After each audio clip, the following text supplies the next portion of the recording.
Breaking news మహిళా అధికారులపై చెప్పలేని భాషలో వార్తలు ప్రసారం చేయడాన్ని మంత్రి కోమటిరెడ్డి తీవ్రంగా ఖండించారు.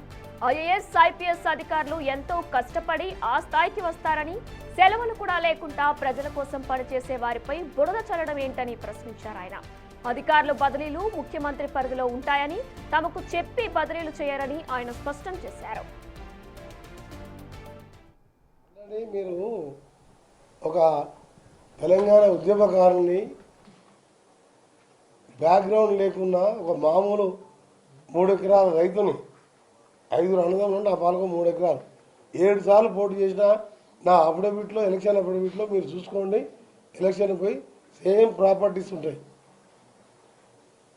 నిప్పులాగా బతికిన వాడిని ఇవాళ నన్ను మానసికంగా గురి చేసి ఇప్పుడు మళ్ళీ నువ్వు సినిమా సబ్జెక్టు అసలు మీరు వేసిన తర్వాత అసలు ఈ రాజకీయాలు ఏంది?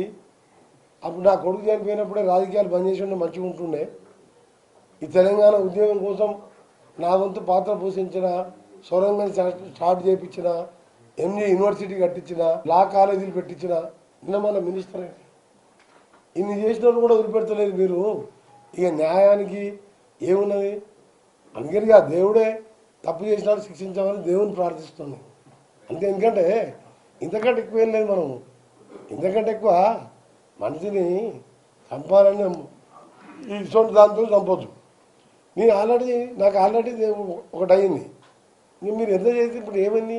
ఐఏఎస్ ఐపీఎస్ అవుడే తప్ప కావద్దని చెప్పండి. మీరు రండి సోషల్ మీడియాలో, మీరు ఉద్యోగాలు చేయొద్దని చెప్పండి మహిళల్ని. అరే జిల్లా మినిస్టర్గా వస్తే పక్క కూర్చుంటారు. జిల్లా నేను లోకల్ ఎమ్మెల్యేని, అది కూడా 15 రోజులకు ఒకసారి పోతా. ఇంకా నా డిపార్ట్మెంట్ పెద్దది కాబట్టి ఇంకో మినిస్టర్ పేరు కూడా ఇచ్చి నిన్నమన్న సోషల్ మీడియా అవసరం ఉంటే మీరు ఏంటన్నా మీరు విమర్శించుకోండి. ధైర్యం ఉన్న వాళ్ళు నాలాంటి వాళ్ళు మొండిగా ప్రజాసేవ చేసుకుంటూ పోతూనే ఉంటాం. ఎన్నో విమర్శలు వచ్చినాయి. 6 సార్లు గెలిపించిండు.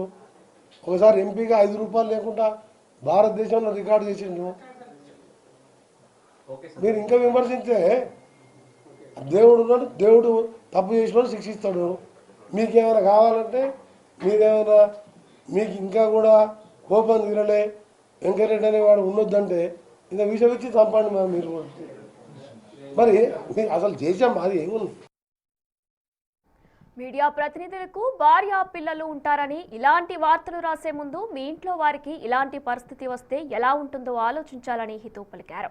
రాజకీయ విమర్శలను తాము స్వీకరిస్తామని, కానీ అధికారులను వేధించడం సరికాదని కోమటిరెడ్డి హెచ్చరించారు. ఈ వ్యవహారంపై సమగ్ర దర్యాప్తు జరపాలని ఇప్పటికే డీజీపీని కోరారని, ప్రభుత్వంపై జరుగుతున్న కుట్రలను త్వరలోనే బయట పెడతామని మంత్రి తెలిపారు. తన వ్యక్తిగత జీవితం గురించి ప్రస్తావిస్తూ తెలంగాణ కోసం మంత్రి పదవిని త్యాగం చేశానని, తన కుమారుని కోల్పోయి పుట్టెడు దుఃఖంలో ఉన్న సేవ చేస్తున్నారని ఆవేదన వ్యక్తం చేశారు మంత్రి. హోదాలో ఉన్న ఆయన మీద వేసినా కూడా నాకు బాధ అనిపించింది. అర్ధరాత్రి 2 గంటల ముఖ్యమంత్రి గారు అదేమైనా అర్థం ఉండ? ఎందుకంటే నేను ముఖ్యమంత్రి గారు, నేను కాంగ్రెస్ పార్టీకి మళ్ళీసారి కూడా రేవంత్ రెడ్డి గారు, ఎందుకంటే పార్టీ పరంగా తెలంగాణ ఇచ్చిన కాంగ్రెస్ పార్టీ తెలంగాణలో చాలా చేయాలి. సొరంగం లాంటి పనులు ఏ ఉద్దేశంతో పనిచేస్తుంది తప్ప, లేకపోతే రాజకీయాల మధ్యలో విరమించుకుందాం అనుకున్నా. 2011 ఆఫ్టర్ మై సన్ నిందించిన తర్వాతనే బంద్ చేయాలనుకున్నా. అందరూ ఏమన్నారంటే, అరే నీలాంటి ఎంతోమంది అభాగ్యులు ఉంటారు, ఇటువంటి యాక్సిడెంట్లో పోయిన వాళ్ళు ఉంటారు, నువ్వు ఇట్లా డిస్కరేజ్ ఎట్లా, నువ్వు ఉండు సేవ చేయాలంటే ఉన్నా. కానీ ఈ పరిస్థితి వస్తే అప్పుడే నేను రిటైర్మెంట్ తీసుకుంటున్నాను. ముఖ్యమంత్రి గారి హోదాలో ఉన్న